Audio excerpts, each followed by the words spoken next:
सोचो आप एक एस्ट्रोनॉमर हो, रात को चुपचाप स्टार्स देख रहे हो। हर चीज शांत है, बस दूर दूर तक फैले हुए तारे और आपकी टेलीस्कोप की हल्की सी मैकेनिकल आवाज। आप डेटा कलेक्ट कर रहे हो, शायद किसी पुराने स्टार की लाइट कर्व देख रहे हो। अचानक आपको एक तेज रोशनी दिखती है। एकदम से ऐसा लगता है जैसे किसी ने कॉस्मिक टॉर्च जला दी हो। आप चौंक जाते हो और तुरंत टेलीस्कोप का एंगल एडजस्ट करते हो। ऐसा ही कुछ हुआ था 2020 में। एक स्टार बहुत बहुत दूर अचानक थोड़ी देर के लिए बहुत ब्राइट हो गया। ये कोई नॉर्मल फ्लेयर नहीं था। ब्राइटनेस इतनी ज्यादा थी कि कई ऑब्जर्वेटरीज ने उसे नोटिस किया। ये था एक पूरा मिस्ट्री। साइंटिस्ट्स कंफ्यूज हो गए, ये लाइट कहाँ से आई और क्यों।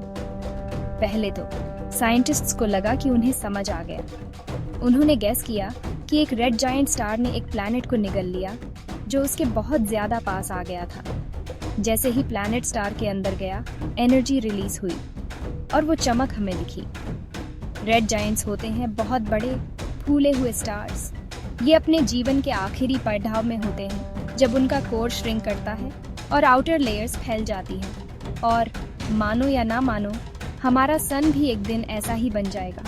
वो भी एक रेड जायंट में बदल जाएगा और शायद अपने आसपास के प्लैनेट्स को निगल ले।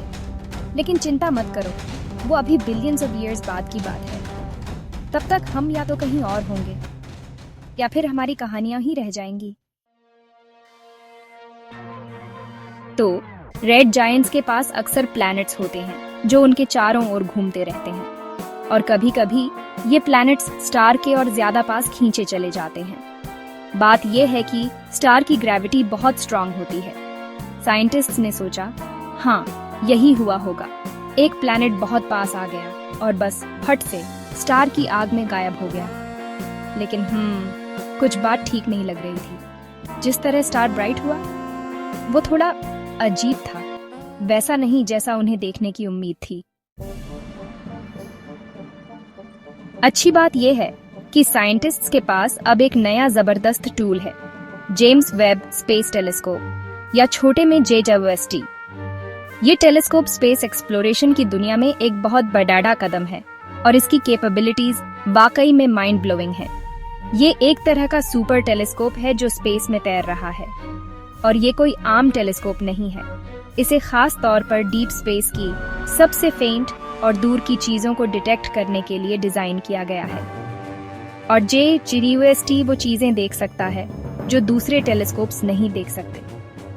ये बिलियंस ऑफ लाइट ईयर्स दूर की गैलेक्सीज को भी ऑब्जर्व कर सकता है और यूनिवर्स के शुरुआती दिनों की झलक दिखा सकता है। ये इंफ्रारेड लाइट डिटेक्ट कर सकता है जो हमारी आंखों को नहीं दिखती, लेकिन उसमें हीट होती है। इसका मतलब है कि JWST उन ऑब्जेक्ट्स को भी देख सकता है जो डस्ट क्लाउड्स के पीछे छिपे होते हैं। और पता है क्या? वो फ्लैशिंग स्टार, उसमें से बहुत सारी इंफ्रारेड लाइट निकल रही थी।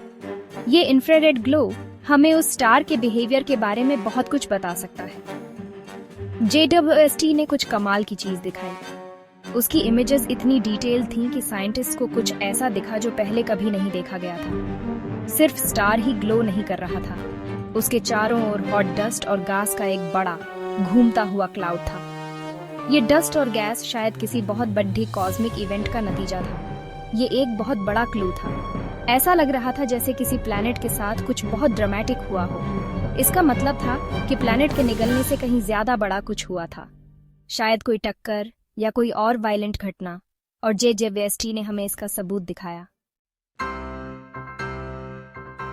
JWST डेटा ने एक अलग कहानी बताई। ये सिर्फ निगलना नहीं था, ये एक कॉस्मिक कोलिजन था। तो शायद ऐसा हुआ होगा, प्लैनेट बस स्टार में नहीं गिरा, वो स्पाइरल में अंदर गया और ज्यादा पास आता गया, और जैसे जैसे वो पास आया प्लैनेट टूटने लगा। स्टार की ग्रेविटी उसे चींटी की तरह खींच रही थी।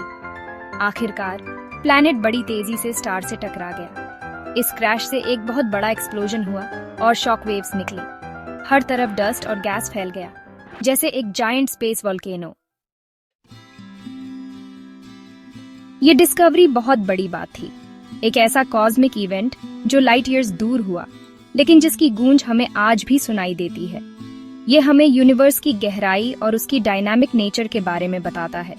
ये सिर्फ एक स्टार और एक प्लैनेट की बात नहीं थी, ये एक पूरे सिस्टम की कहानी थी, जहां प्लैनेट्स, मून्स और एस्टेरॉइड्स एक कॉस्मिक डांस में शामिल हैं और हर एक की अपनी जर्नी है। इससे हमें ये समझने में मदद मिली कि इस तरह के कॉलिजन्स यूनिवर्स में होते रहते हैं और ये कॉलिजन सिर्फ डिस्ट्रक्शन नहीं लाते बल्कि नए फॉर्मेशंस की शुरुआत भी करते हैं। एक दिन बिलियंस ऑफ ईयर्स बाद हमारा सन भी रेड जायंट बन जाएगा। वो फेज हमारे सोलर सिस्टम को पूरी तरह बदल देगा। हो सकता है वो मर्क्यूरी और वीनस जैसे प्लैनेट्स को भी निगल जाए और शायद अर्थ भी उस हीट और रेडिएशन से बच ना पाए। और कौन जाने, हो सकता है कोई प्लैनेट उससे टकरा भी जाए, जैसे JWST ने देखा। ये ऑब्जर्वेशंस हमें दिखाते हैं कि स्पेस में कुछ भी परमानेंट नहीं है। इन दूर की घटनाओं को स्टडी करके हम स्टार्स और प्लैनेट्स के लाइफ साइकिल के बारे में और ज्यादा सीखते हैं, हमारे अपने प्लैनेट के बारे में भी। ये नॉलेज हमें फ्यूचर के लिए प्रिपेयर करती है। ये हमें याद दिलाता है कि यूनिवर्स एक अजीब और अद्भुत जगह है जो सरप्राइजेस से भरी है और हम इस विशाल कैनवस पर एक छोटी सी लेकिन क्यूरियस कहानी है।